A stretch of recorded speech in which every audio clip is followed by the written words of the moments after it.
Hi guys! Good evening, Char! So yun, nagkikrave ako ngayon ng hipon, kaya ngayon ay maghihipon tayo, Char! So habang naglalakad ako pa uwi, alam ko talaga mag-aadobo lang ako pero ayun, hindi ko alam ba't naging sinigang na hipon. So pagka uwi ko, nagsayang na agad ako. Kasi syempre, gutom na ako. Habang nagsayang ako, nagpe-prepare ako ng ingredients sa sinigang na hipon. Ewan ko ba ba't ganyan yung luto ko. Tignan nyo kung anong magiging luto ko dyan sa sinigang na hipon na yan. Ang weird. Pero sobrang sarap niya. Sa isang katulad kong nagkikrave ng hipon at sinigang na Nagkikrave kasi talaga ako, ano ba? Bakit ba? Pagbigyan nyo na yung buntis. Sure, kala mo na lang yung buntis. Wala naman makakabuntis. Eme. So, ayan. Tapos na ako mag-prepare ng ingredients. So, ilalagay na natin yung lahat ng sama ng loob. Uy, hindi sama ng loob yun. Oh, talaga? Charot. Lalagay na natin lahat ng ingredients natin dyan. So, yun, nilagdagan ko yung asin. Kasi, syempre, para mas malasa. So, yung mekos-mekos na natin, guys. Tapos, yung flavor pala ng ng pork. ng pork? Yung flavor ng Knorr Cubes is pork. Walang hipon na yun. Kaya, okay na yung pagtsagan mo na. Ikaw lang naman ang kakain. Then, nag-add ako ng luya para extra lasa din yun. Tsaka ang alam ko may luya talaga yung sinigang, hindi ko alam eh. Nakalimutan ko na kasi siya. Nakalimutan ko na kasi kung paano magluto ng hipon. Sinigang na hipon. Tapos yun, nilagay ko na yung patatas kasi ang alam ko matagal ko siyang makalimutan. Charot! Matagal yan maluto. Kaya yun, nilagay ko na agad. At yun, bumili ako ng lemon, guys. Patulong kung paano siya gamitin. Di ba ang weird? Tapos yun, bumili din ako ng chichirya na extra hot daw. Which is, sobrang anghang niya be. Kilig to the bones. Isang chips lang tapos grabe, sobrang anghang niya na. Kung gusto nyo i-try, bilhin nyo. Siyempre, charot. Then, nilagay ko na nga yung hipon. So, binibilang ko pa yan kasi kala ko aabot ng 1 linggo be. Hindi pala. Mabot lang ng 2 araw kasi syempre, hipon yan be. Then, ayan na yung pinaka-word. Sinigang na hipon with twist. Nilagyan ko na siya ng pork.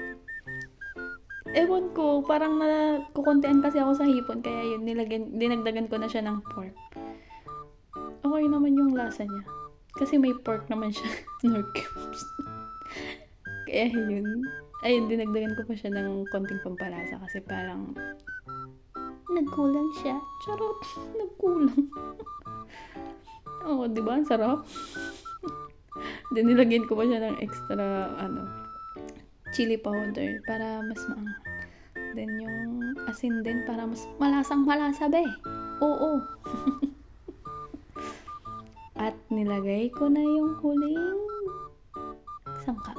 Hindi, meron pa. Yung pinaka mas magpapasarap yung sama ng loob ko. Pinakasama ng loob ko, be. Ayan na, ilalagay ko na. Hoy, sinigang yan, hindi. So, ayan, nilagay ko lang siya sa kutsara. Then, mekos. Parang panga. Sorry na pa! Sana nag-enjoy kayo sa panonood ng ano. Guys, sana manood kayo lagi. Kahit para akong tanga dito. Thank you sa mga nanonood. Hi! Hi sa inyo, guys. Tayo na nga. Tapos na ang weird na sinigang natin. Nagpe-prepare na ako. So, ayan, 1 kilong bigas. Charot. At ayan na, 1 kabundok na ng kanin ang kinuha ko.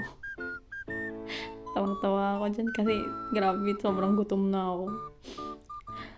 Sa mga oras na yan, sobrang kumakalam na yung tiyan ko, be. Kasi grabe, naamoy ko na yung amoy ng hipon. Tuwang-tuwa na ako dyan kasi syempre makakain ko na yung cravings ko. Sinigang na hipon with twist. Sarap sana kumain nito kung may kasama. Tapos madami kayo, tapos magagawan kayo sa hipon. Wala, nakakamiss lang. Miss ko tuloy sa bahay. Pag sa bahay to, naku, ubos agad to. Tapos, nung pag may huli si Papa nitong hipon, nahati-hati niya yun. Kaya yun, nakakamiss din. Sobrang miss ko tuloy sa bahay. Wala akong kaagaw sa hipon, oh my gosh. Ang boring kasi, syempre mas masarap pa din may kasama. Pero in-enjoy ko naman yung pagkain ko kahit ako lang mag-isa. Kitang-kita naman, di ba? And, di ba, wala lang. Kasi sobra, ini-enjoy ko talaga yung pagkain. So, ayan. Bye guys. Kita nyo naman, ubos ko yung pagkain. Bye!